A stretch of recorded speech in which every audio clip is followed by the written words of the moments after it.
Hikaru Nakamura takes on women's world chess champion Ju Wenjun in our game today. This game was played on chess.com. Each side had 10 minutes with a 2-second increment. Ju Wenjun's peak rating is over 2,600. So she is a formidable opponent for Hikaru. Let us jump right in. She has white, Hikaru has black, and she begins with d4. And Hikaru plays e6, knight c3, bishop b4, the Nimzo Indian defense designed to put some control over the e4 square. The knight attacks it, the bishop pins the knight. For white, e3, the Rubinstein system, a slower developing system. Perhaps eventually play bishop to d3, knight ge2 if possible. Castles, bishop to d3, and c5, immediately attacking Ju Wenjun's dark squares. Hikaru begins to put pressure on the center immediately. Knight to f3 and d5. Right out of the gate, Hikaru has created maximum tension in the center. You can see with these four pawns in contact with each other, anything can happen. Now, by doing this, Hikaru is willing to take on an isolated queen's pawn, and in exchange for that, he'll get some piece activity.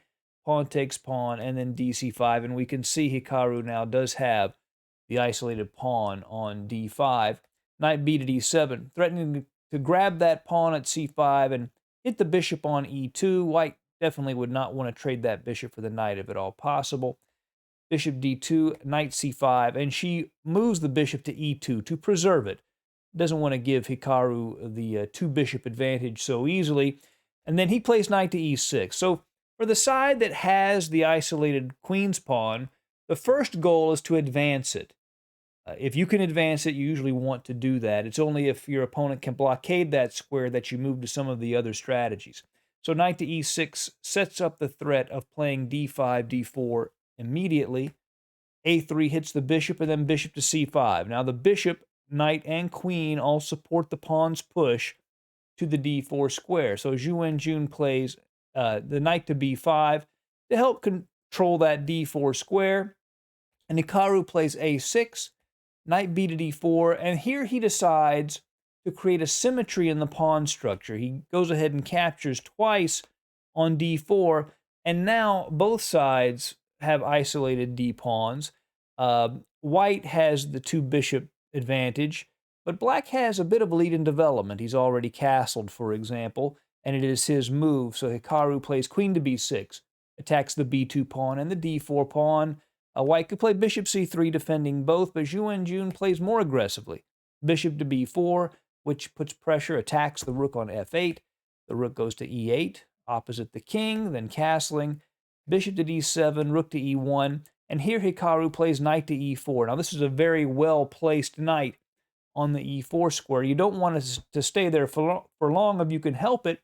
So she plays f3, trying to kick that knight away, but it does open up the king and create some potential pressure on this dark square diagonal leading to g1, and the computer showed that Hikaru had a very strong move here, bishop to a4, hitting the queen. And if she takes the bishop, then queen to d4 check, king to h1, and some of the more advanced viewers will know what's about to happen in this variation. Knight to f2 check, king g1, knight h3 double check, king to h1, and then, of course, queen to g1 check, leading to the classic smothered mate, is what would happen if that bishop on a4 were captured. But Hikaru, again, this was 10 minutes each side. He plays a5 instead, kicking that bishop away, fe4, ab4, and here white doesn't want to play e5 because the rook can actually just take the pawn, because the d-pawn cannot capture the rook as it's pinned to the king. So instead, she plays ed5. Hikaru plays rook to e4, piling up on the weakness at d4. Queen to d2 is played by Ju Wenjun, and he can take on d4 here if he wants, but after queen to e3, she would sort of neutralize that diagonal. And even after rook e8, queen to f2, white really is equal here, holding on to that d5 pawn. So instead, Hikaru goes ahead and doubles on the e-file, building up those rooks. Bishop to f3, and both pairs of rooks quickly come off the board. Queen d4 check is certainly playable here. King h1, and then this would be an endgame similar to what we actually have in the game. Uh, pawn takes, pawn takes, queen to d4 check, king h1, same position. And it's an interesting endgame with even chances. Now, the women's world champion has this very strong pawn on d5, and Hikaru has this healthy pawn majority on the king side that he would like to advance. Queen goes to c5, attacking her a3 pawn. Queen to a1 defends that pawn and also keeps the queen on the back rank to avoid any back rank mating threats. Queen to e3, and now h4, giving the king luft to avoid the back rank, would have probably been an okay move. It's not a move you want to play because this pawn seems so weak on h4, but she plays the move h3. And this turns out to be a blunder. Can you see why this move does not work? That's right, Hikaru takes the pawn with his bishop. Bishop takes h3, and obviously she doesn't want to take because then queen takes bishop with check. You lose the d5 pawn and almost certainly the game. So she has to just accept that she's lost that pawn. Queen goes to b2, b6 to defend that b pawn. Queen to b4. The queen is positioned here to help support this pawn's advance to d6. Bishop to f5. The pawn does go to d6. Bishop to d7 to blockade that pawn. Queen to h4. Threatening to go to d8. It actually isn't as dangerous as it looks. So let's, if queen to d8 check, if we were to give white the move, bishop e8, d7. It looks like white is just winning here, but in fact, after queen to c1 check, king h2, there's just a perpetual. So even then, it would be a draw. But this move, g5, is very powerful from Hikaru. That gives his king luft and does so with tempo. Queen to h6, queen to e1 check, king h2, queen to e5 check, king h1, and now f6. What that does is interfere with the queen's defense of the d6 pawn, and black is threatening to just take that pawn.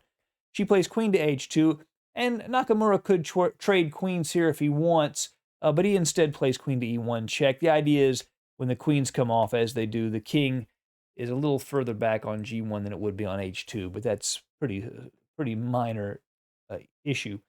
f5.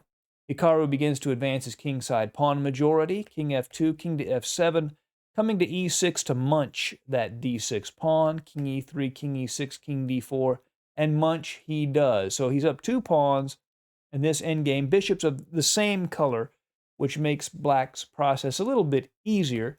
Bishop to e2, bishop e8, bishop to d3, attacking the pawn at f5. Bishop g6 defends it. Bishop e2, h5, bishop b5, h4. And you can see he's advancing these pawns. He would love to just play h4, g4, h3, and win that way. So bishop to f1 to help hold this h3 square to slow down the advance of the pawns. Bishop e8, bishop to d3, attacking f5 again. Bishop d7 to defend, bishop e2, and now g4. The pawns continue to march. Bishop to f1, bishop to c6, attacking g2. King e3, king e5, king f2, f4, bishop c4, king to d4 hits the bishop. She comes in from behind the pawns, attacks g4, but then g3 check, king to g1. And here you can see white's king is very passive. If black were to get the bishop on this diagonal, the king would have access to only those 2 squares on g1 and h1. And after king to c3, Hikaru is about to come and eat the a3 pawn. And in this position, the women's world champion, Ju Wenjun, resigned. Pretty interesting game. I hope you enjoyed it. Thank you for joining us at Chess Dog. See you again soon.